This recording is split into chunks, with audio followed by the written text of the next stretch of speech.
আসসালামু আলাইকুম প্রিয় ভালোবাসার ছাত্রছাত্রীরা, Iqbal Siddiqui school and college কর্তৃক আয়োজিত অনলাইন ক্লাস আমি মোহাম্মদ সোহেল রানা, প্রভাষক পদার্থবিজ্ঞান।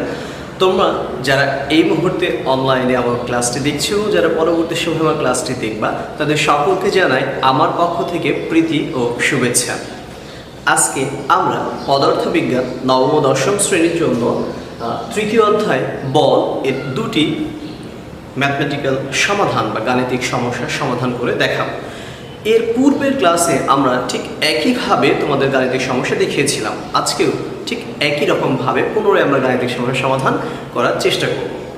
চলো আমরা একটু দেখে নিই আসলে যে ম্যাথটি আমরা বোর্ডে লিখেছি তার সমাধানটি কেমন হতো একটু পড়ে দেখবো। আমরা প্রথম গাণিতিক সমস্যার ক্ষেত্রে কী কী আলোচনা করেছি ও কী কী দেওয়া আছে সেটা বিবেচনা করবো। তারপরে একবার পড়ে নিই আমরা। 30 মিটার পার সেকেন্ড বেগে চলন্ত একটি গাড়িকে ব্রেক করে 6 সেকেন্ড এ থামানো হলো। যাত্রীসহ গাড়ির ভর 750 কেজি হলে ব্রেকজনিত বলের মান নির্ণয় করো। তাহলে প্রথমে দেখো আমাদের বললো যে 30 মিটার পার সেকেন্ড চলন্ত একটি গাড়ি, অর্থাৎ একটি গাড়ি চলছে। তাহলে কোনো গাড়ি যদি চলতে থাকে তাহলে যে বেগ নিয়ে চলবে প্রাথমিকভাবে ওটা তার কি হয়, আদি বেগ হয়। তাহলে আমরা এটা সমস্যা সমাধানের জন্য আমরা প্রথমে এমন একটি খাতায় সুন্দর করে মার্জিন টেনে নেব, খাতার ডানে আমরা লিখে নেব দেওয়া আছে। তো আমরা দেখো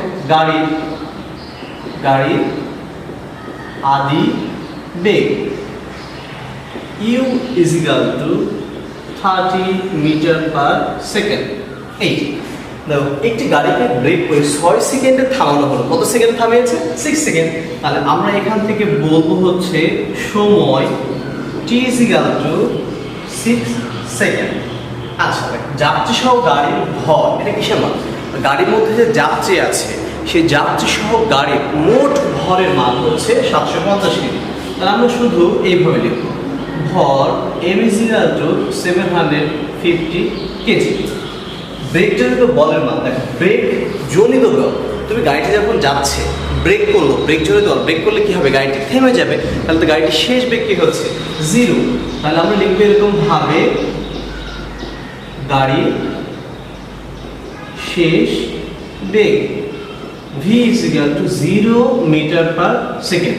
এবং আমাদের কি নির্ণয় করতে বলেছে দেখো, ব্রেক জনিত বল অর্থাৎ F is equal to what বলেছে। তাহলে আমরা বলতে পারি এটা ব্রেক জনিত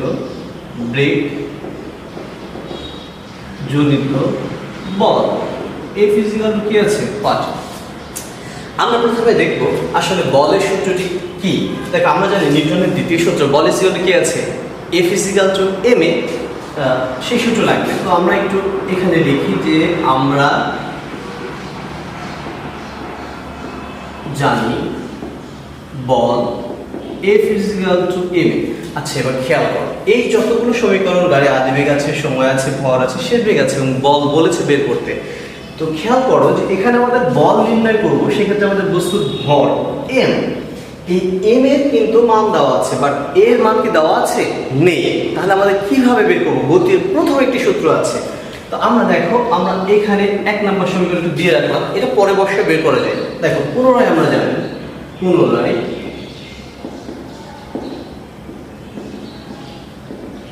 জানি v is equal to u plus 80। দেখো আমরা এখান থেকে একটা কাজ করব, এখান থেকে অ্যাক্সেলারেশন বা ত্বরণ বের করব। তাহলে u টা is equal to এপাশে নিয়ে আসো, u যদি is equal to এপাশে নিয়ে আসো তাহলে কি হবে, মাইনাস হবে। তাহলে কি থাকবে আমাদের 80। এখন এই টা নিচে ভাগ দিয়ে দাও, তাহলে কি থাকবে a। তাহলে আমরা এটাকে বামে লিখতে পারি a is equal to v minus u divided by t। আমি একটু মানটা বসিয়ে দেখতে পারি, v এর মান কত দেখো, সেই বের হচ্ছে 0, অর্থাৎ 0 মাইনাস u, u এর মান কত আমাদের 30 ডিভাইডেড বাই আমাদের সময় কত সেকেন্ড 6, অর্থাৎ মাইনাস 30 ডিভাইড বাই 6। তুমি একটু কেটে দিতে পারো, 5 6 এ কত হয় 30। তাহলে আমাদের কত আসছে মাইনাস 5। ত্বরণ a এর একক হচ্ছে মিটার পার সেকেন্ড স্কয়ার। তাহলে আমরা এর মান কত পেয়ে গেলাম দেখো, minus 5 metre per second square. কেন মাইনাস? ওই যে গাড়ি তুমি ব্রেক করেছো, তাহলে কি হয়েছে, মন্দন হয়েছে। মন্দন মানেই হচ্ছে ঋণাত্মক, মাইনাস মান থাকবে। এরপরে আমরা 1 নম্বর সমীকরণে এই মানটি বসিয়ে দেব। দেখো আমরা কিভাবে লিখতে পারি, a is equal to -5 metre per second square এর মান 1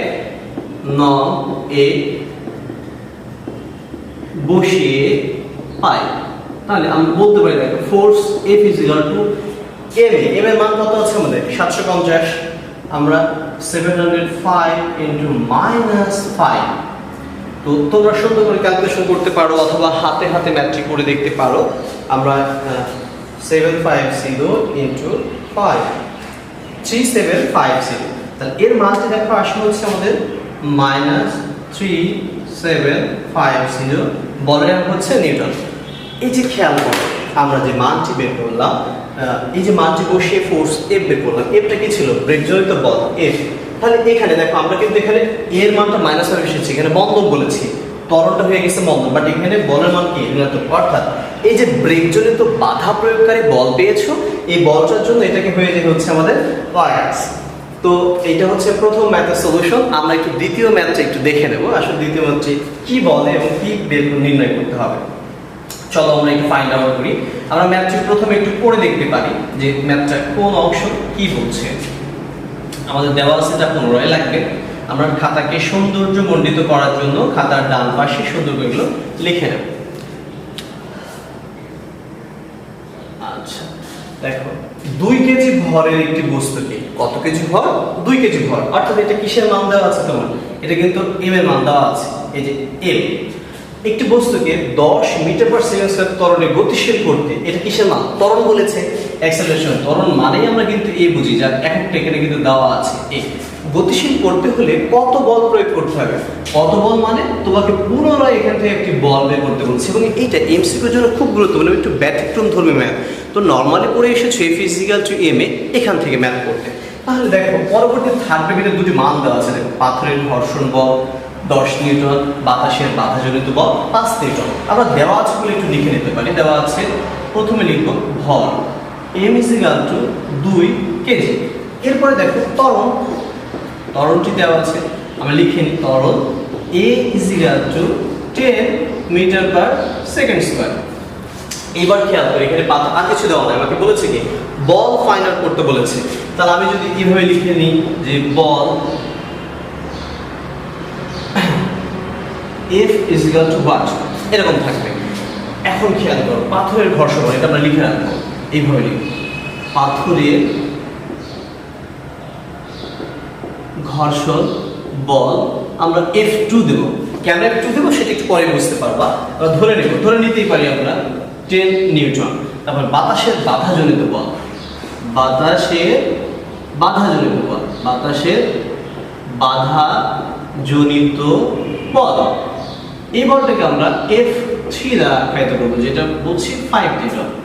এখন তুমি দেখো আমরা বেসিক্যালি বের করতে চাই কি F মূলের, তার মানে এখানে F2 F3 ধরে নিয়েছে, তার মানে আমাদের একটা F1 বের করে নিতে হবে। দেখো আমরা কিভাবে বের করি।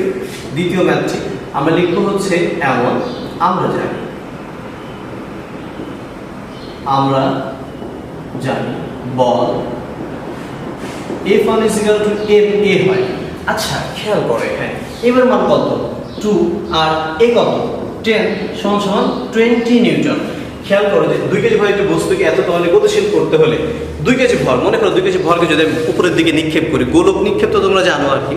এই গোলক নিক্ষেপের ক্ষেত্রে যদি আমি বলি বা যদি মাটিতে ছুঁড়ে মারি একটা গোলককে, গোলকটাকে যদি মাটিতে ছুঁড়ে মারি তাহলে এর বাতাসের বাধাকে ভেদ করে সামনের দিকে যেতে থাকবে, এবং যদি একটা পৃষ্ঠ তল থাকে সেটা ঘর্ষণ থাকবে, এটা মেঝেতে হতে পারে এবং বাতাসের মধ্যে দিয়ে ছুঁড়ে মারি তাহলে বাতাসের ঘর্ষণ থাকবে। এই জন্য পাথরের ঘর্ষণ বলে একটা কথা বলেছে, আবার বাতাসের বাধাজনিত বলের কথা তোমাকে বলে দেওয়া হয়েছে। এই যে মানটি পেলাম, তাহলে আমরা মোট বল বের করবো, অতএব মোট বল, দেখো মোট বল লব্ধি বল বলা হয়। মোট বল F is equal to F1 plus F2 plus F3। তাহলে F1 এর মান কত দেখো 20, F2 এর মান হচ্ছে 10 plus F3 মান হচ্ছে 5, ইন টোটাল মান হলো 35 নিউটন। এটা হচ্ছে আমাদের দ্বিতীয় গাণিতিক সমস্যার সমাধান। আশা করি কিছুটা হলে রিয়ালাইজ করেছো। তোমরা ভিডিওটি যখন দেখবে তখন এই ম্যাথটা খাতায় উঠে সুন্দর করে এটা করে ফেলবে একবার, তাহলে ম্যাথটা শিখতে পারবে। এটা এমসিকিউ জন্য এবং সিচুয়েশনের জন্য তোমাদের অনেকটা হেল্পফুল হবে বলে আশা রাখি। তো এর পরবর্তী ভিডিওটি তোমাদের নতুন কোনো সৃজনশীল প্রশ্ন বা গাণিতিক সমস্যা নিয়ে তোমাদের সামনে আবার হাজির হব। আর তোমরা সবাই ভালো থাকো, তোমাদের সুস্বাস্থ্য ও উন্নত জীবন কামনা করে এখানে আজকে শেষ করছি। আল্লাহ হাফেজ।